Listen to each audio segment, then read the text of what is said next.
नमस्कार, पाठशाला की वीकेंड वाली एक्स्ट्रा क्लास में आप सभी का बहुत स्वागत। मैं हूं सुशांत सिन्हा। ऑपरेशन सिंदूर के बाद पहली बार पीएम मोदी विदेश दौरे पर जा रहे हैं। यह दौरा उस देश का है जिसके साथ भारत के संबंध फिलहाल बहुत खींचतान से भरे हुए हैं, और बात मैं कर रहा हूं कनाडा की। कल यानी रविवार को कनाडा में G7 समिट होने जा रही है। पीएम मोदी इसी समिट में हिस्सा लेने के लिए कनाडा गए, लेकिन भारत इस समिट से क्या हासिल करना चाहेगा, आज आपको यह विस्तार से समझना चाहिए। और इसके लिए आपको भारत की ताकत को समझना हो। भाई, भारत G7 का कोई सदस्य नहीं है, उसकी भूमिका जो है वो आमंत्रित देश की होती है। कनाडा से भारत के हालिया संबंध किसी से छुपे तो है नहीं, कैसी तनातनी चली है। बावजूद इसके भारत को कनाडा ने आमंत्रित किया, यह भारत की ताकत ही है। यानी आज कोई भी देश चाहकर भी भारत को इग्नोर नहीं कर सकता बॉस। लेकिन भारत कनाडा पहुंच रहा है तो क्या इसका मतलब यह भी है कि ऑपरेशन सिंदूर के बाद जियोपॉलिटिक्स में एक बड़ा बदलाव होगा? क्योंकि कनाडा में पीएम मोदी की मुलाकात अमेरिकी राष्ट्रपति डोनाल्ड ट्रंप से भी होगी, जो अचानक आतंकी मुल्क पाकिस्तान पर बड़ा प्रेम बरसा रहा है। आज की क्लास में आपको बताऊंगा कि G7 के समिट में पीएम मोदी के पहुंचने के बाद क्या बदल जाएगा। क्या ट्रंप मोदी की दोस्ती पहले जैसी ही है या वो थोड़ी पुरानी पड़ रही? ट्रंप के पाकिस्तान प्रेम की वजह क्या है? इन तमाम सवालों के जवाब मिलेंगे आज की एक्स्ट्रा क्लास के इस चैप्टर में। शुरुआत इस रिपोर्ट में।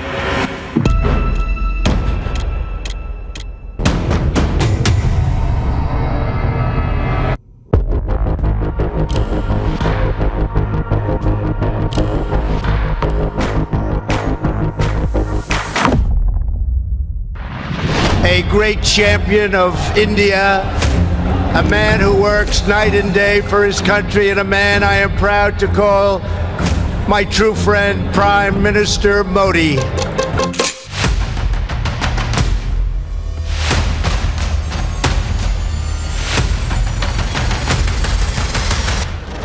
Modi, India. Yeah.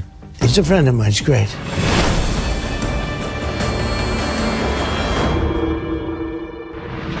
Under a Trump administration, we are going to become even better friends.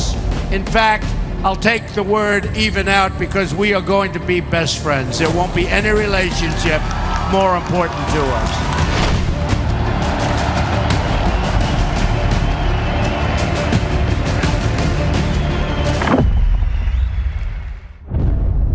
कल और आज में फर्क साफ दिखता है।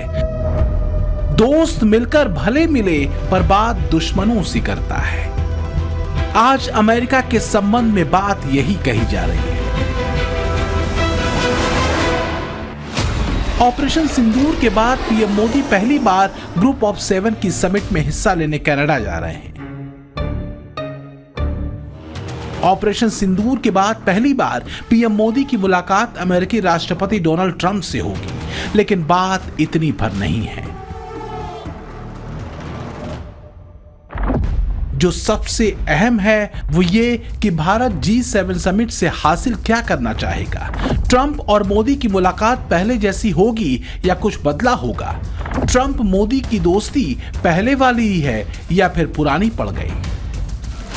G7 की बैठक में जब मोदी और ट्रंप की मुलाकात होगी तब दुनिया की निगाहें इन पर होंगी, खासकर तब जब आतंकवाद के खिलाफ ऑपरेशन सिंदूर के जरिए आक्रामक तेवर दिखाने के बाद पीएम मोदी दोस्त ट्रंप से मिलेंगे।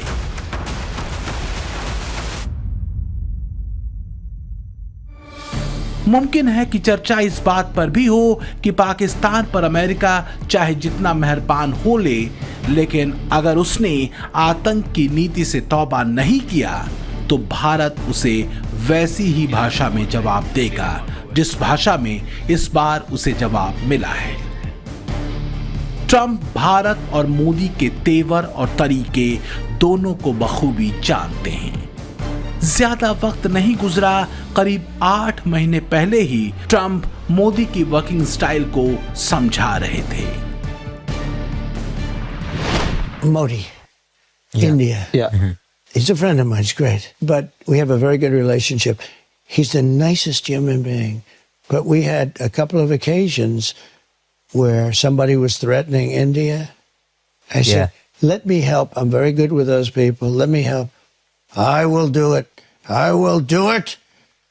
and I will do anything necessary. We've defeated them for hundreds of years. Wow. He was talking about a certain country. Okay, Yeah. you can probably guess the country. Yeah. जिस नाम को Trump ने तब बोलने से परहेज किया, आज उसी नाम को लेकर उसको एक महान देश बताते फिरते हैं ट्रंप।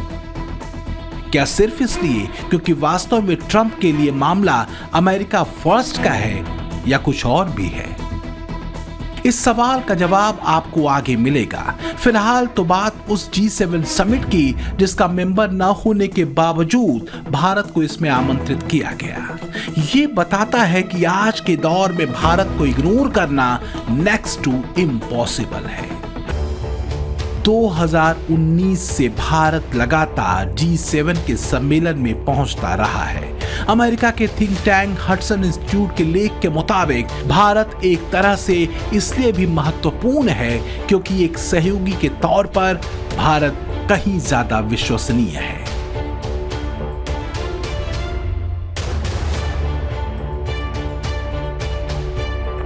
भारत का वैश्विक स्तर पर बढ़ता प्रभाव, उसकी तेज गति की अर्थव्यवस्था और विश्व के प्रति उठाई जाने वाली उसकी जिम्मेदारियां भारत को एक भरोसेमंद दोस्त बनाती हैं। लेकिन हैरानी तब होती है जब भारत पर आतंकी हमला होता है, पाकिस्तान के तार इससे जुड़ते हैं, बावजूद इसके G7 के एक अहम और शक्तिशाली सदस्य अमेरिका के राष्ट्रपति उसी पाकिस्तान पर न्योछावर हुए जाते हैं। यकीन करना मुश्किल हो जाता है कि वही ट्रंप हैं जो कभी आतंकवाद और आतंकवादियों के लिए पाकिस्तान को जिम्मेदार बताते, उसे चेतावनी देते फिरते थे। Of our new strategy is to change the approach and how to deal with Pakistan. We can no longer be silent about Pakistan's safe havens for terrorist organizations, the Taliban, and other groups that pose a threat to the region and beyond. Pakistan has much to gain from partnering with our effort in Afghanistan. It has much to lose by continuing to harbor criminals and terrorists. तो क्या आज Trump की नीति और नजर पाकिस्तान को लेकर बदल गई? ऐसा क्या हुआ कि जो पाकिस्तान कभी ट्रंप की नजर में आतंकियों की पनाहगाह था, वो अचानक आतंकवाद के खिलाफ लड़ने वाला अमेरिका का मजबूत सहयोगी हो गया? याद कीजिए वो दौर जब अमेरिका में हाउडी मोदी, भारत में नमस्ते ट्रंप के ग्रैंड जलसे के साथ भारत अमेरिका के नए संबंधों का चैप्टर खुला था। ट्रंप के दोबारा सत्ता में आने के बाद उम्मीद भी थी कि मोदी ट्रंप की दोस्ती टेरर और ट्रेड दोनों को लेकर एक निर्णायक भूमिका दिखाएगी। लेकिन पाकिस्तान की आतंक नीति की अनदेखी करते ट्रंप के उस पर उमड़े प्रेम ने कई सवाल खड़े कर दिए। भाई सबसे गंभीर तो दो सवाल हैं। एक तो यह कि क्या वाकई ट्रंप अमेरिका फर्स्ट की नीति को लेकर सीरियस है भी या नहीं। दूसरा, आतंकवाद के सामने क्या ट्रंप ने हथियार डाल दिए? क्योंकि जिस अलकायदा के सरगना ओसामा बिन लादेन को अमेरिका ने पाकिस्तान के एबटाबाद में घुसकर मारा था, वही अलकायदा एक बार फिर एक टेरर वीडियो जारी करके ऐलान करता है कि काफिर अमेरिकियों को मारने के बारे में किसी से सलाह न लो। मतलब यह कि अलकायदा कह रहा है कि अमेरिकियों को निशाना बनाओ। हैरानी तब होती है जब अमेरिका की सेंट्रल कमांड के चीफ जनरल माइकल कुरिला कहते हैं कि पाकिस्तान आतंकवाद के खिलाफ लड़ाई में अमेरिका का अभूतपूर्व सहयोग कर रहा है। यह बात समझ से परे है कि जो ट्रंप पाकिस्तान को आतंकियों का सुरक्षित स्वर्ग बताते थे, वो ट्रंप अचानक 180 डिग्री कैसे घूम गए बॉस? ऐसे में भारत के पास ऑप्शन क्या है? भारत अमेरिका संबंधों के ठंडा और बहुत सामान्य रखना, यानी दोस्ती वाले वार्म जेस्चर से बचना, क्या यह एक रास्ता है? इसमें कोई दो राय नहीं कि ट्रंप के पाकिस्तान के प्रति नर्म जेस्चर ने उन पर भारत के विश्वास को कम किया है।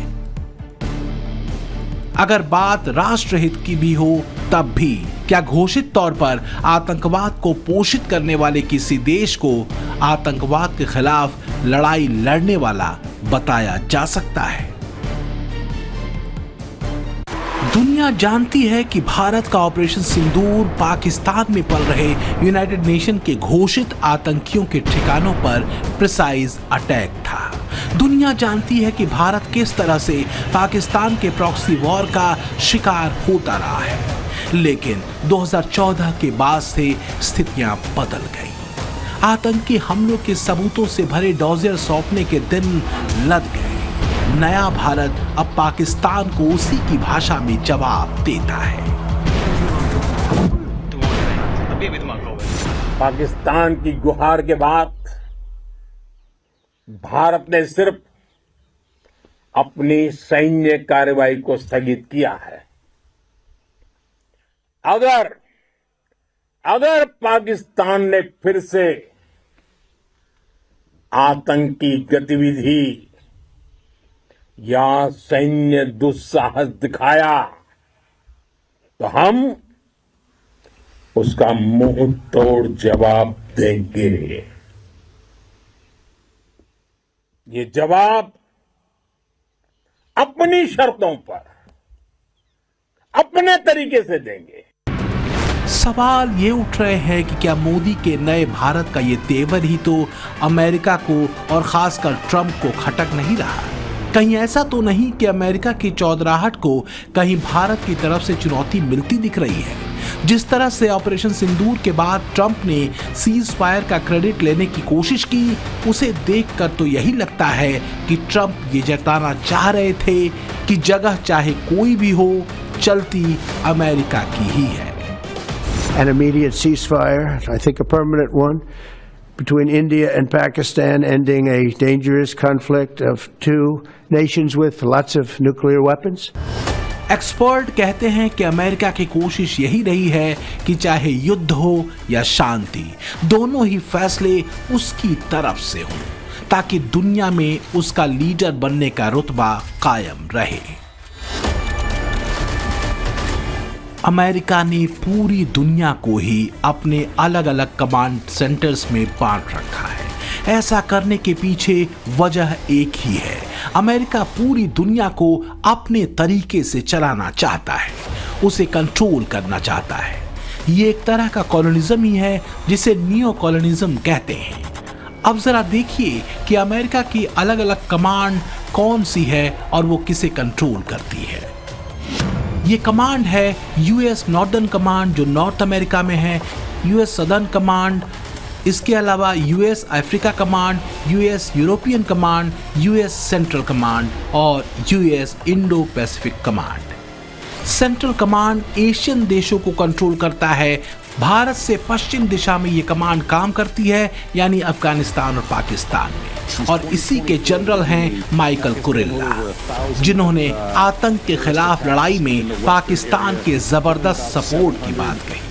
कायदे से यूएस सेंट्रल कमांड के चीफ जनरल कुरिल्ला को कहना यह चाहिए था कि भारत ने टेरर के खिलाफ जबरदस्त एक्शन लेते हुए उन आतंकियों के ठिकाने को निशाना बनाया जो आतंकी यूनाइटेड नेशन के मोस्ट वांटेड आतंकियों की लिस्ट में शामिल है।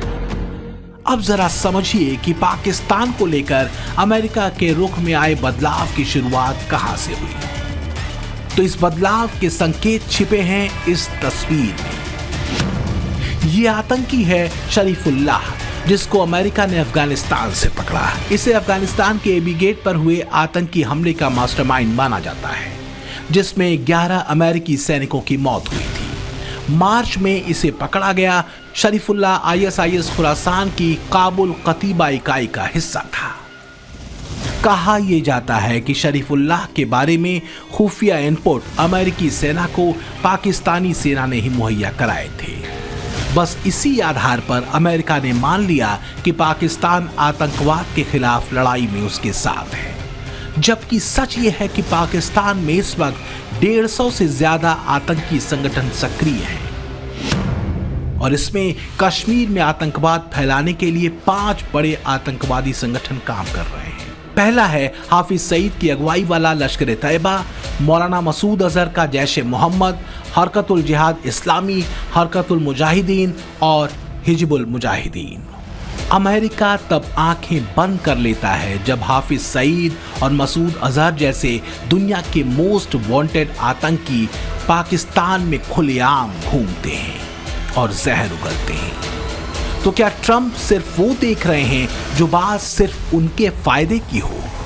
फिर भारत और पीएम मोदी से उस दोस्ती का क्या जिसके बारे में कुछ साल पहले तक और अब तक वो दुनिया को बताते रहे हो? Under a Trump administration, we are going to become even better friends. In fact, I'll take the word even out because we are going to be best friends. There won't be any relationship more important to us. 7 महीने पहले Trump जिस भारत के साथ दोस्ती का दम भर रहे थे, जिन पीएम मोदी को अपना बेस्ट फ्रेंड बताते ये कहते फिर रहे थे कि भारत से संबंध के आगे कोई दूसरा संबंध अमेरिका के लिए मायने नहीं रखता, अब वही ट्रंप प्रशासन उस पाकिस्तान पर मेहरबान हुआ जा रहा है जिसे कभी वो आतंकवादियों की पनाहगाह बताता फिरता था। कहते हैं कि इस बदलाव के पीछे 2 वजहें रही हैं। एक, आईएसआईएस खुरासान के आतंकी और अमेरिका के मोस्ट वांटेड शरीफुल्लाह को पकड़े जाने में पाकिस्तानी सेना की मदद, और दूसरा ट्रंप के पारिवारिक कारोबार यानी क्रिप्टो करेंसी को लेकर पाकिस्तान के साथ हुई डील। लेकिन कुछ और है जो अमेरिका को चेतावनी दे रहा है। ये वही अलकायदा है जिसके सरगना ओसामा बिन लादेन को अमेरिका ने पाकिस्तान के एबटाबाद में मार गिराया था, जिसे पाकिस्तान ने पनाह दी हुई थी। ये खुला सच है जिसे दुनिया जानती है।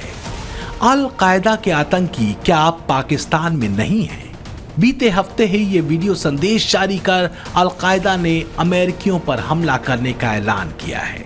खास बात यह भी है कि अल कायदा ने अपनी किल लिस्ट को जारी किया है। इस किल लिस्ट में अमेरिकी राष्ट्रपति डोनाल्ड ट्रंप, उपराष्ट्रपति जेडी वेंस और मशहूर बिजनेसमैन एलन मस्क का नाम शामिल है। अलार्म अमेरिका के लिए भी है। आतंकवाद का सुविधाजनक क्लासिफिकेशन खतरनाक हो सकता है। गुड एंड बैड टेरर वाला दांव खुद अमेरिका के लिए कैसे गले की फांस बन सकता है, ये न्यूयॉर्क में 9/11 के आतंकी हमले में अमेरिका देख भी चुका है। ट्रंप को अगर लगता है कि पाकिस्तान की धरती पर चल रहे आतंकी गुटों को लेकर भारत की चिंताओं से उनका कोई लेना देना नहीं, तो मुंह दो आंख कतो कछुनाही वाली बात होगी। क्योंकि मोदी जिस आतंकवाद की बात कर रहे हैं वो सिर्फ किसी देश के खिलाफ नहीं बल्कि मानवता के खिलाफ है और इस्लामिक कट्टरपंथ के जहर से बुझा है, जिसके खिलाफ कभी ट्रंप भारत के साथ खड़े होने के दावे करते थे। We will defeat radical Islamic terrorism. When I'm president, we will stand shoulder to shoulder with India in sharing intelligence and keeping our people safe mutually. Canada में जब मोदी और ट्रंप की मुलाकात होगी तो क्या ट्रंप को आतंकवाद के खिलाफ कही गई बात याद होंगी? लगता तो नहीं है, लेकिन मोदी कुछ नहीं भूलते। मोदी जब शांत होते हैं, परिस्थितियां अगर विपरीत दिखती हैं, तो मोदी और ज्यादा मजबूत होकर उभरते हैं। पीएम मोदी 16-17 जून को कानानास्किस में आयोजित होने वाले G7 शिखर सम्मेलन में हिस्सा लेंगे, तो उनका एजेंडा क्लियर होगा। पीएम मोदी भारत के हितों और परस्पर सहयोग की बात करेंगे, पर वो आतंकवाद के खिलाफ लड़ाई का जिक्र करना नहीं भूलेंगे। बीते 11 सालों में दुनिया ने देखा है कि पीएम मोदी राष्ट्रहित के फैसलों पर समझौता नहीं करते। हमने राजनीतिक मजबूरी के कारण नहीं किया है। हम जो गिल्टी कर रहे हैं वो राजनीति का भागा गुणा करके नहीं सोचते हैं। हमारा एक ही संकल्प होता है, नेशन फर्स्ट, नेशन फर्स्ट, राष्ट्रहित सुप्रीम। दुनिया के मंच पर मोदी एक भरोसेमंद चेहरा है। इस भरोसेमंद किरदार को दुनिया के देशों ने भयंकर महामारी के दौर से लेकर प्राकृतिक आपदाओं के दौर में उसके साथ खड़ा पाया है। साल 2023 में तुर्की में आए भयंकर भूकंप के बाद सबसे पहले मदद के साथ भारत के C-17 विमान पहुंचे थे और तब तुर्की के लोगों ने भर भर कर हिंदुस्तान को धन्यवाद कहा था। भले ही आज तुर्की पाकिस्तान के साथ खड़ा हो और अमेरिका में ट्रंप के सुर भी बदले हों, पर मोदी को कोई फर्क नहीं पड़ता, क्योंकि मोदी पर दुनिया के भरोसे की लकीर कहीं गहरी है। तो कहीं ऐसा तो नहीं कि ट्रंप को यही खटकता हो कि मोदी का नया भारत अपनी स्वतंत्र नीति पर चलता है, अपने फैसले खुद लेता है, अपने दोस्तों के साथ ईमानदार रहता है। क्या भारत इसलिए खटक रहा है क्योंकि दुनिया में आर्थिक सुस्ती के हालातों के बावजूद भारत तेज गति की अर्थव्यवस्था बनाए हुए है, भारत अपनी स्वतंत्र नीति पर चल रहा है और अमेरिका के तमाम दबाव के बावजूद उसने रूस का साथ नहीं छोड़ा।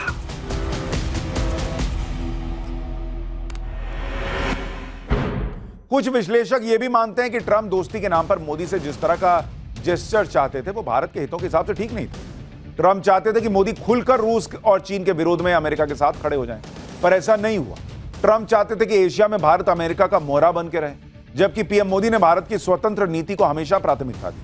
अमेरिका इसी बात से कुढ़ता रहा कि भारत अमेरिका और पश्चिमी देशों के विरोध के बावजूद रूस से तेल खरीदता रहा, फ्रांस से हथियार लेता रहा। यानी मोदी राज में भारत ने अपने हितों को सबसे ऊपर रखा। दूसरी तरफ पाकिस्तान है, जिसे अमेरिका जैसे चाहे वैसे घुमा लेता है, इस्तेमाल कर लेता है। लेकिन अब पीएम मोदी चुप बैठने वाले हैं ना उनकी टीम। यह बात बहुत साफ है कि जब भी परिस्थितियां विपरीत होती हैं तो नरेंद्र मोदी और मजबूत होकर उभरते हैं। वो किसी के भरोसे बैठने वालों में से नहीं है। जो करना है सो करना है। 2014 में जब उन्होंने भारत की इकोनॉमी को रॉकेट बनाने का फ्यूल भरना शुरू किया था तो बहुतों को तो समझ ही नहीं आया और कईयों को पसंद नहीं आया, लेकिन भारत की इकोनॉमी रॉकेट बन गई ना। वैसे ही इस वक्त भी मोदी देश हित में जो कर रहे हैं वो किसको पसंद आता है नहीं आता है, मोदी को फर्क नहीं पड़ता बॉस। और मोदी का यही सॉलिड किरदार बहुतों को बर्दाश्त नहीं होता, जिसमें आज की डेट में शायद ट्रंप भी।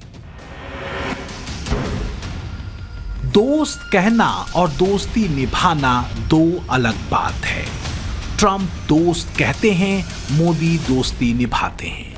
ट्रंप वादे करके भूल जाते हैं, मोदी उसे पूरा करते हैं। ट्रंप का साथ वो भी छोड़ चुके हैं जो कभी उनके राइट हैंड हुआ करते थे। ट्रंप के टैरिफ वॉर ने अमेरिका के साथ यूरोपीय देशों के संबंधों को भी असहज कर रखा है। यूरोपीय यूनियन को भी आए दिन टैरिफ को लेकर ट्रंप धमकाते रहते हैं। लेकिन सबसे हैरानी की बात यह कि चीन के साथ ऐसा क्या हुआ कि ट्रंप की गाड़ी पटरी पर आती दिख रही है। अमेरिका और चीन के बीच व्यापार समझौता होने की संभावना है, ये बात खुद ट्रंप ने ट्वीट करके बताई। राष्ट्रपति ट्रंप और शी जिनपिंग की मंजूरी मिलना बाकी है। अमेरिका चीन पर 55% टैरिफ लगाएगा और चीन 10% टैरिफ अमेरिका पर लगाएगा। चीन से अमेरिका को मैग्नेट और दुर्लभ खनिज मिलेंगे। चीनी छात्र अमेरिकी कॉलेजों में पढ़ सकेंगे। इस समझौते से भारत के निर्यात पर असर पड़ सकता है। इसलिए सवाल उठता है कि कहीं ऐसा तो नहीं कि ट्रंप की चिढ़ भारत की तेज गति से दौड़ती अर्थव्यवस्था से है। हालांकि ट्रंप अभी भी यही कहते रहे हैं कि मोदी उनके बेस्ट फ्रेंड हैं। पीएम मोदी जब G7 समिट में होंगे तब उनकी मुलाकात जापान, फ्रांस, ब्रिटेन, जर्मनी और इटली के राष्ट्राध्यक्षों से भी होगी। अब एक बात गौर करिए कि ट्रंप के सत्ता में आने के बाद से अमेरिका और यूरोपीय देशों के संबंध में बेहद ठंडापन दिखा है, खासकर ट्रंप के टैरिफ वॉर के बाद। तो क्या भारत यूरोप और जापान को साथ लेकर अमेरिका से रिश्ते को न्यूट्रल रख सकता है? एक बात और है, पीएम मोदी अपनी बात कहने से चूकते नहीं है। यह तो आपको मैं पहले भी दिखाता रहा हूं और बताता रहा हूं कि कैसे साल 2015 में यूनाइटेड नेशन में आतंकवाद पर कुछ देशों और यूएन के पूर्वाग्रहों को लेकर सवाल उठाए थे पीएम मोदी। मोदी ने साफ कहा था कि गुड टेररिज्म और बैड टेररिज्म नहीं हो सकता, भाई टेररिज्म टेररिज्म है। इस बार भी जब पीएम मोदी G7 के मंच पर होंगे तो दुनिया के 7 अहम देशों के सामने पाकिस्तान के आतंकवाद की नीति और उसको की जा रही फंडिंग को लेकर सवाल उठाने से वो चूकने वाले नहीं हैं। मोदी पाकिस्तान की पोल खोलेंगे और जाहिर है सवालों के घेरे में पाकिस्तान पर न्यौछावर हुए जा रहे ट्रंप भी होंगे। मोदी वसुधैव कुटुंबकम का मंत्र लेकर चलते हैं, सबके हित की बात करते हैं। भारत भले G7 का स्थायी सदस्य नहीं है, लेकिन इंडो पैसिफिक क्षेत्र में भारत के बढ़ते आर्थिक प्रभाव और रणनीतिक महत्व की वजह से भारत को G7 में गेस्ट के रूप में आमंत्रित किया जाता रहा है। भारत की इकोनॉमी G7 में शामिल कई देशों की इकोनॉमी से कहीं ज्यादा है। मोदी जब कनाडा में G7 के सम्मेलन में शिरकत करेंगे तो वो चूकने वाले नहीं हैं। आतंकवाद के खिलाफ भारत की लड़ाई को लेकर और राष्ट्रहित को लेकर अपनी प्रतिबद्धता पर। बस सवाल ये है कि ट्रंप और मोदी की मुलाकात में क्या केमिस्ट्री पुरानी वाली ही देखने को मिलेगी? Bureau report, times now, Navbharat. पाठशाला की एक्स्ट्रा क्लास में अब दिलचस्प चैप्टर ओवैसी और बिलावल भुट्टो को लेकर।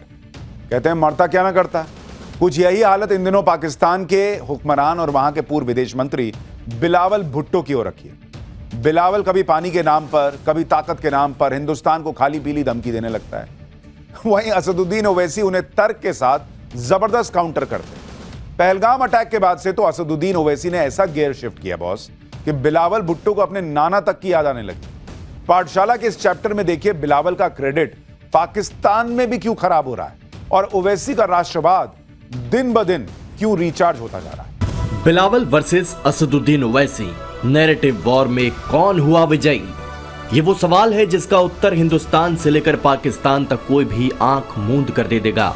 फिर भी इसी सवाल की चर्चा आज हिंदुस्तान से लेकर पाकिस्तान तक में है।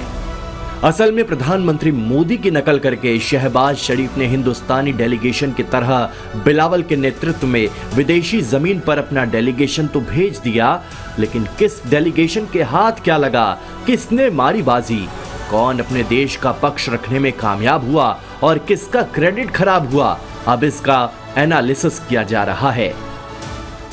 इसमें कोई दो राय नहीं कि पाकिस्तान के खिलाफ नैरेटिव वॉर के स्ट्राइक में पीएम मोदी के लिए सबसे बड़ा हथियार साबित हुए असदुद्दीन ओवैसी और शशि थरूर, और इन दोनों में भी सबसे ज्यादा चर्चा ओवैसी की हुई, क्योंकि ओवैसी वो नेता है जो भारत में पीएम मोदी और बीजेपी पर हमलावर रहते हैं, लेकिन जब बात देश हित की आई तो मुस्लिम देशों में उन्होंने पाकिस्तान को पटक कर रख दिया।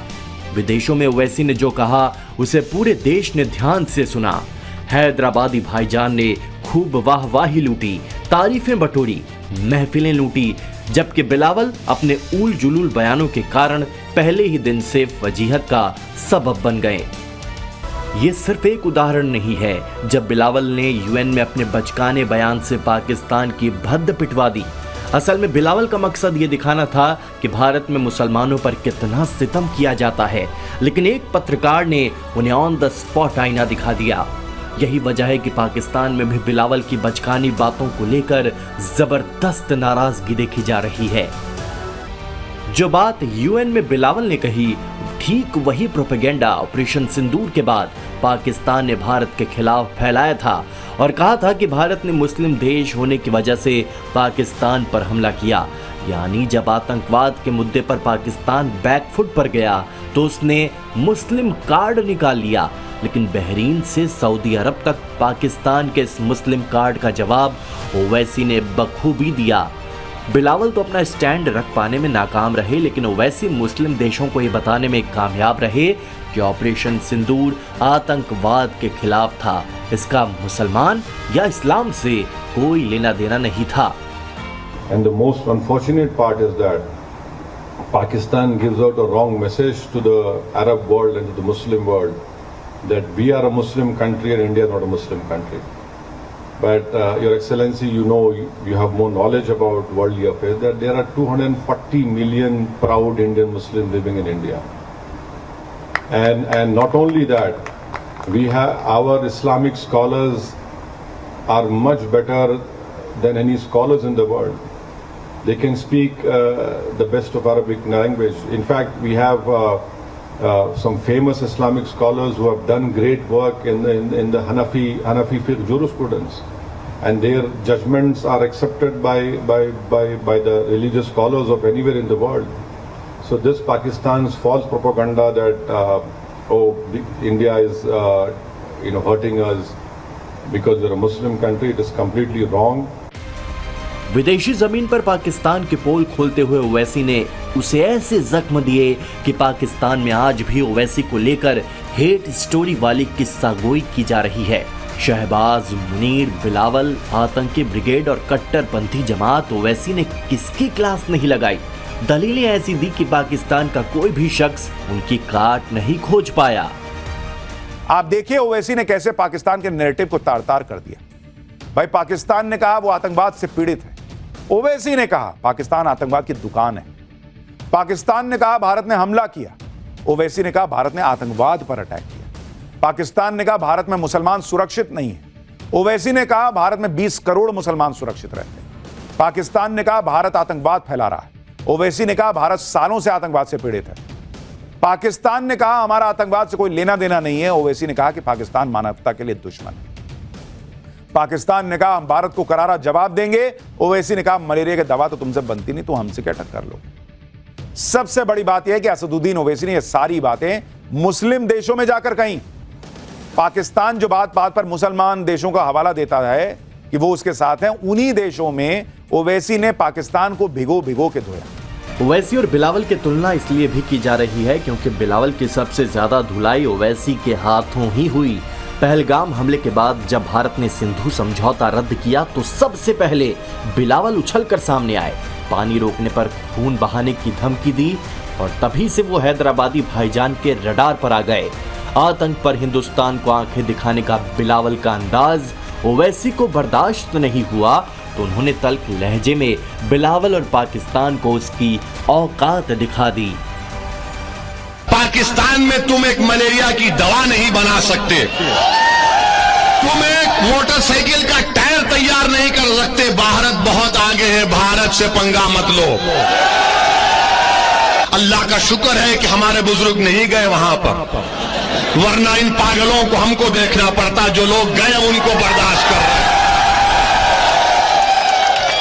हमको पाकिस्तान से कभी मतलब था ना कभी रहेगा। अरे ये तुमको शर्म नहीं है कि तुम्हारे मुल्क को चीन के पास गिरवी कर दी हो और तुम इस्लाम की बात करते हो। वो चीन जो जिनजियांग में मुसलमानों को 20 लाख मुसलमानों को कैद में बंद कर दिया, जिनको जबरन सूअर खिलाया जा रहा है चीन में, आज वो मिनिस्टर इस्लाम की कामयाबी की बात करता है। बहरीन, सऊदी अरब, कुवैत और अल्जीरिया जैसे मुस्लिम देशों में बैठकर जिस तरह ओवैसी ने पाकिस्तान की कमजोर नसों को दबाया, ओवैसी की जुबान से निकले हर लफ्ज ने जैसे पाकिस्तान के कलेजे को चीर दिया। यही नहीं, विदेशी जमीन से लौटने के बाद भी ओवैसी ने पाकिस्तान और बिलावल की धुलाई नॉन स्टॉप जारी रखी।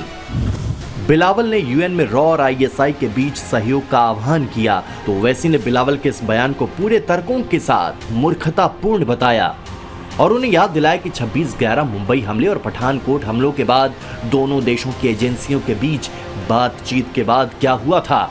ओवैसी ने आतंकिस्तान को आईएसआईएस से भी घातक बताया और आतंक के पैरोकार पाकिस्तान के विदेश मंत्री बिलावल को उनकी मां बेनजीर भुट्टो का असासिनेशन याद दिलाया। देखिए, वो उन्होंने जो है अभी राजनीति में आए हैं, उनको ये सोचना पड़ेगा कि उनकी अम्मा को किसने मारा। टेररिज्म तो मारी ना उनकी वालदा,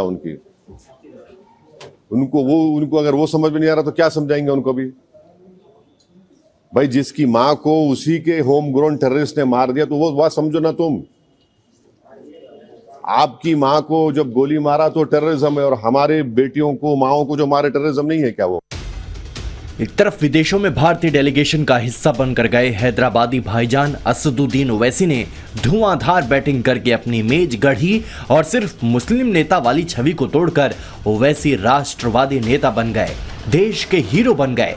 तो वहीं बिलावल एक बार फिर कूटनीति के कच्चे और अपरिपक्व खिलाड़ी के तौर पर सामने आए। उन्होंने एक से बढ़कर एक ब्लंडर किए। कभी भारत को जंग की धमकी दी तो कभी भारत से पूर्ण युद्ध का खतरा बताते हुए ट्रंप से दखल देने की गुहार लगाई, कभी पानी परोए तो कभी भारत को परमाणु बम की धमकी दी। हद तो तब हो गई जब बिलावल ने यूएस में बैठकर अमेरिका को ही आतंकवाद का जिम्मेदार ठहरा दिया। अपने बेसिर पैर बयानों से बिलावल ने खुद ही ये साबित कर दिया कि उनमें दूरदर्शिता की भारी कमी है। यही कारण है कि पाकिस्तान में उन्हें लेकर भारी नाराजगी नजर आई। बिलावल के नेतृत्व में विदेशी सरजमी पर पहुंचे पाकिस्तानी नेताओं को कई जगह सख्त सवालों का सामना करना पड़ा। आतंक के सवाल पर उन्हें जवाब देते नहीं बना, जबकि भारतीय डेलीगेशन दुनिया को पाकिस्तान का आतंक चरित्र बताने समझाने में काफी हद तक कामयाब रहा। इस दौरान ऑपरेशन सिंदूर को लेकर ख्वाजा आसिफ और बिलावल जैसे पाकिस्तानी नेताओं के झूठ ने भी पाकिस्तान की पोल खोलकर रख दी। पाकिस्तानी नेताओं का खास तौर से बिलावल का ये बड़बोलापन कोई नया नहीं है। वो अपने नाना को कॉपी करते हैं। बिलावल भुट्टो के नाना जुल्फिकार अली भुट्टो भी हिंदुस्तान के खिलाफ खूब उछलते थे। न सिर्फ जहर उगलते थे बल्कि साजिशें भी रचते थे। बिलावल के नाना घास की रोटी खाने और परमाणु बम बनाने की बात कहते थे और अब यही बात बिलावल भी उसी अंदाज में दोहराते हैं। ये बात अलग है कि भारत और पाकिस्तान के 1971 के युद्ध के पीछे बिलावल के नाना ही थे, जिसमें 93,000 पाकिस्तानी सिपाहियों की पतलूनें उतर गई थीं। यही कारण है कि ओवैसी ने बार बार अपने ही अंदाज में भुट्टो परिवार के चश्मो चिराग बिलावल को समझाया कि ज्यादा चिल्लाओ मत, गले की नस फट जाएगी। And these stupid jokers, they want to compete with India. They had given a photograph of a 2019 Chinese army drill, claiming it's a victory over India. Now this is what Pakistan indulges in. They cannot even give a proper photograph.